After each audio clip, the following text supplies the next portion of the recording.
So Uber requires non-disclosure agreement before helping Carjacked Driver. Really? GFY, GFY, GFY. Uber, right? When you see the offer, right, that's when you say, hey, go screw yourself. Thank you. I'll take this to an attorney. This individual says, I would be signing all my rights away. That's what they want, right? Relinquish all your rights. He said, I would have no recourse. So the moment you sign this, ladies and gentlemen, you don't have any recourse. So when they dangle this little amount here, just check this out, 5 months after he was carjacked while driving for Uber, resulting in thousands of dollars in damage to his car, David Morrow finally received an offer of assistance from the company, $1,000. So you out of pocket thousands and thousands of dollars, you've been carjacked, and they say, hey, $1,000, and you have to sign this document. GFY, GFY, GFY, right? You don't sign it, and you don't accept peanuts. You go to a heavy hitter attorney, and you go collect the maximum. And more than anything else, you turn to the media, as this individual David Morrow did, right? This is more embarrassing to them, right? This is tens of thousands of dollars of negative publicity because people will immediately think, wow, cheap. Really? This is what Uber does to its drivers? So the public doesn't think fondly. And you think if the public doesn't think fondly, do you think they're going to invest into the stock if they think this is how Uber treats drivers? No. So this article here does major, major damage. And good for the individual to turn to the media and expose this nonsense, right? The sick offer that they are making, $1,000. And he's sitting there with thousands and thousands of dollars of damages, and he's been carjacked, right? The amount of his insurance deductible, but there was a catch. Morrow would need to sign a non-disclosure agreement promising not to sue Uber, disparage the company, or talk any further about his carjacking or the details of his settlement. So this is what they're worried about. They are worried you're going to go to the media, start talking about the carjacking, start talking to attorneys. And they think that by dangling $1,000 in front of you, right, which covers a fraction of the damages, you'll walk away. Ladies and gentlemen, you are not desperate, my friends. Don't do this. The offer came a day after the markup approached Uber and Lyft about an investigation into more than 100 carjackings of ride-hail drivers, including the February attack on Morrow in Atlanta, but Morrow didn't take the offer. Good for you, my friend. Good for you to turn to the media and expose Dara Khosrowshahi. I would be signing all my rights away, said Morrow, who's 71 and has completed almost 5,000 Uber rides. I would have no recourse. In 2018, Uber's chief legal officer, Tony West, scum of the scum, circumventing the laws, rewriting the laws to screw you guys over, is the scum of the scum, announced the company was dropping the mandatory arbitration agreements and confidentiality provisions it had with drivers, riders, and employees for individual claims of sexual assault or harassment.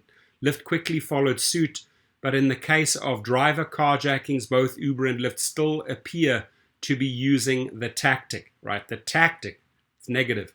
The markup is aware of a Lyft driver who signed a non-disclosure agreement after being carjacked. What a fool. Whoever signed that is a fool. Ashley Adams, a Lyft spokesman, said that when incidents like carjackings are reported to the company, it immediately reaches out to the driver. Yeah, because they want to do damage control. While every instance is unique and dependent upon the driver's specific needs, our specialized safety team, you don't have a specialized safety team. Ashley Adams, wake up, man. You need a good slap. Lies after lies, right? Oh, our specialized safety team works to provide meaningful support to drivers and their families. Meaningful support is not $1,000 and trying to coerce, trying to force that driver to sign a non-disclosure, right?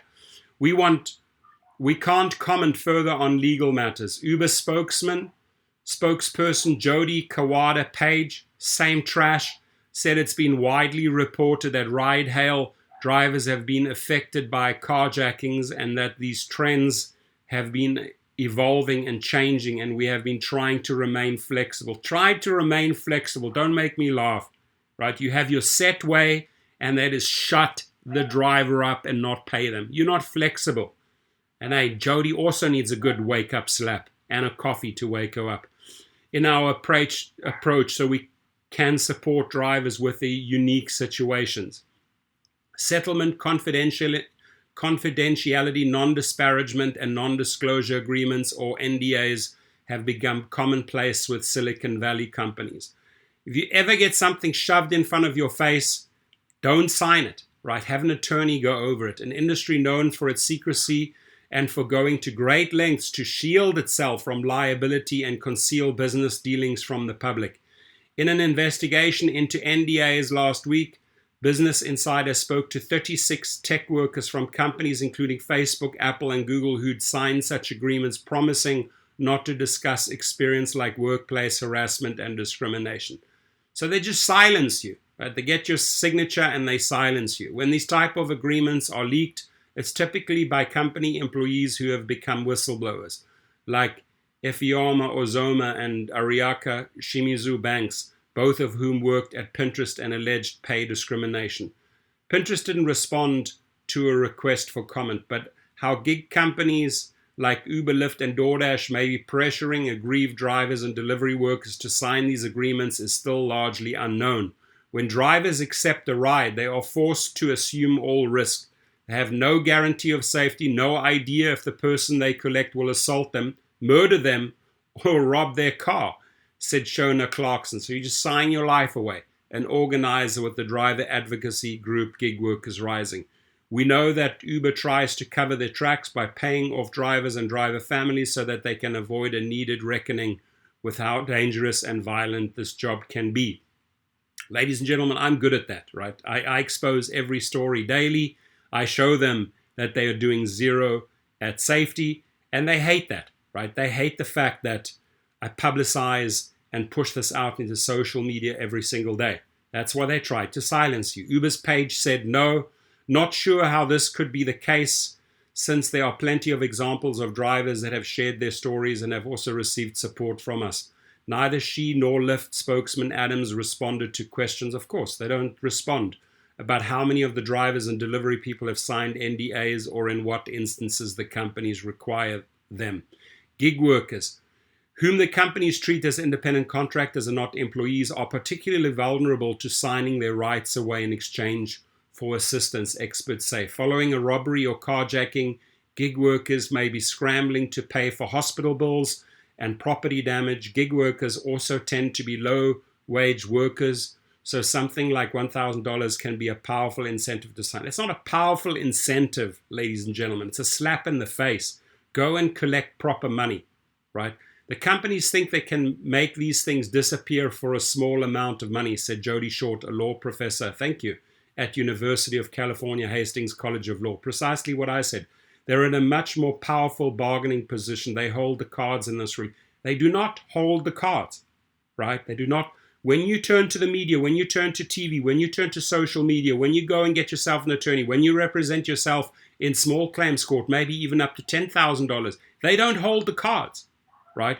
Silencing victims.